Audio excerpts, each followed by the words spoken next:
नमस्कार छात्रों, आप सभी का स्वागत है राजनीति विज्ञान के YouTube चैनल में। मैं प्रोफेसर नसीम खान। आज हम संसद के बारे में अध्ययन करेंगे। संसद क्या होती है, संसद के कौन कौन से अंग हैं, इन सब के बारे में विस्तार से अध्ययन करेंगे। वैसे हमारे संविधान के अनुच्छेद 79 में संसद के बारे में बताया गया है। संसद भारतीय संविधान की विधि निर्माण करने वाली एक संस्था है जिसे हम संसद कहते हैं। भारतीय संविधान के अनुच्छेद 79 के द्वारा यह व्यवस्था की गई है कि भारतीय संघ के लिए एक संसद होगी जो राष्ट्रपति और दोनों सदनों से मिलकर बनेगी। राष्ट्रपति संसद का अभिन्न अंग है। संसद का संगठन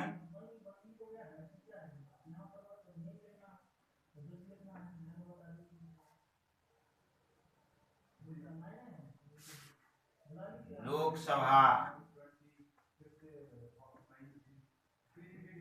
राज्यसभा,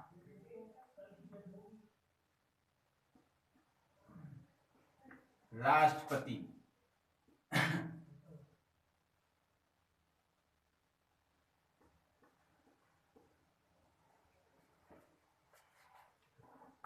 लोकसभा के बारे में विस्तार से पढ़ेंगे। लोकसभा के बारे में हमारे संविधान के अनुच्छेद 81 में लोकसभा के बारे में बताया गया है। लोकसभा जो है इसे हम प्रथम सदन भी कहते हैं। प्रथम सदन यानी पहला सदन।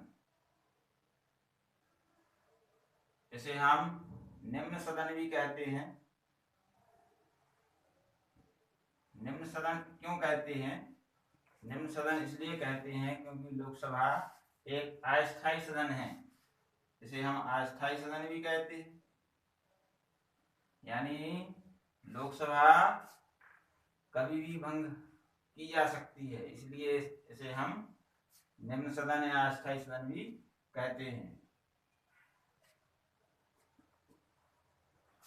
लोकसभा के बारे में जो सदस्य संख्या है वह 552 निर्धारित है।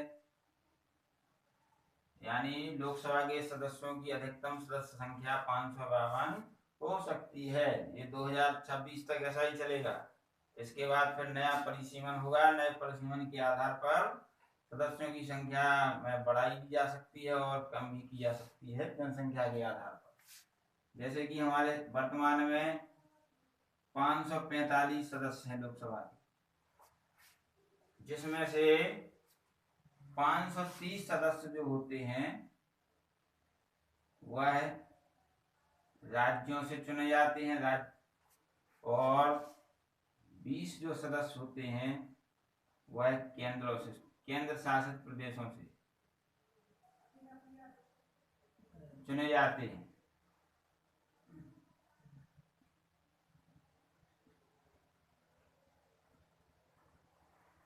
तो और 2 सदस्य जो हैं राष्ट्रपति के द्वारा मनोनीत होते हैं।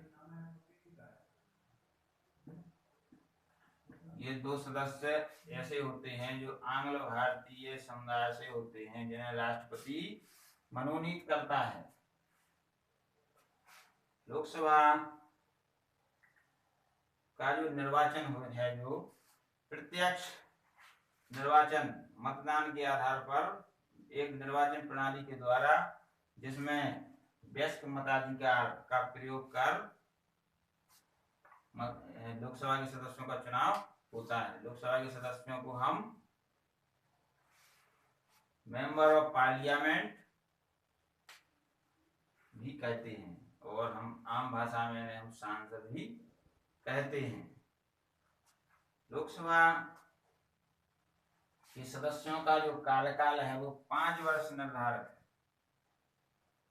5 वर्ष के लिए लोकसभा के सदस्यों को चुना जाता है जनता के द्वारा। लेकिन 5 वर्ष से पहले भी अगर लोकसभा भंग होती है तो दोबारा चुनाव होंगे तो फिर नई लोकसभा का गठन होगा। अब हम बात करते हैं राज्यसभा के बारे में। हमारे संविधान के अनुच्छेद 80 में राज्यसभा के बारे में बताया गया है। राज्यसभा जिसे हम द्वितीय सदन भी कहते हैं, इसे हम उच्च सदन भी कहते हैं। उच्च सदन क्यों कहते हैं? इसे हम स्थायी सदन भी कहते हैं। यानी यह लोकसभा राज्यसभा है जो वह कभी भी भंग नहीं की जाती है। इसके 1/3 सदस्य प्रत्येक 2 वर्ष में सेवा मुक्त होते जाते हैं और उनकी जगह पर नए सदस्य चुने जाते हैं।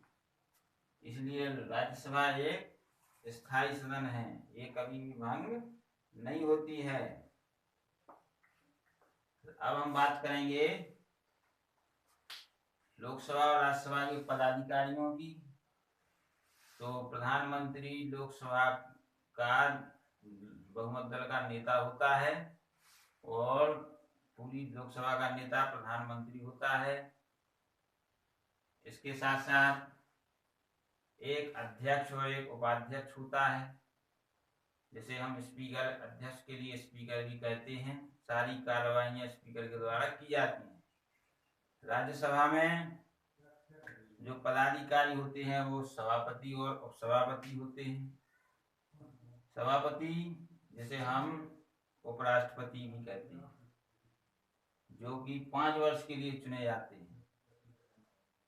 उपराष्ट्रपति 5 वर्ष के लिए चुना जाता है और राज्यसभा के सदस्य 6 वर्ष के लिए चुने जाते हैं। और जो उपसभापति होता है वो 6 वर्ष के लिए चुने जाते हैं। इसके जो उपसभापति होता है वह राज्यसभा के सदस्यों में से ही चुना जाता है एक। अब आते हैं राष्ट्रपति। राष्ट्रपति जो है राज्य की जो है हमारा संवैधानिक प्रधान होता है। राज्य यानी देश।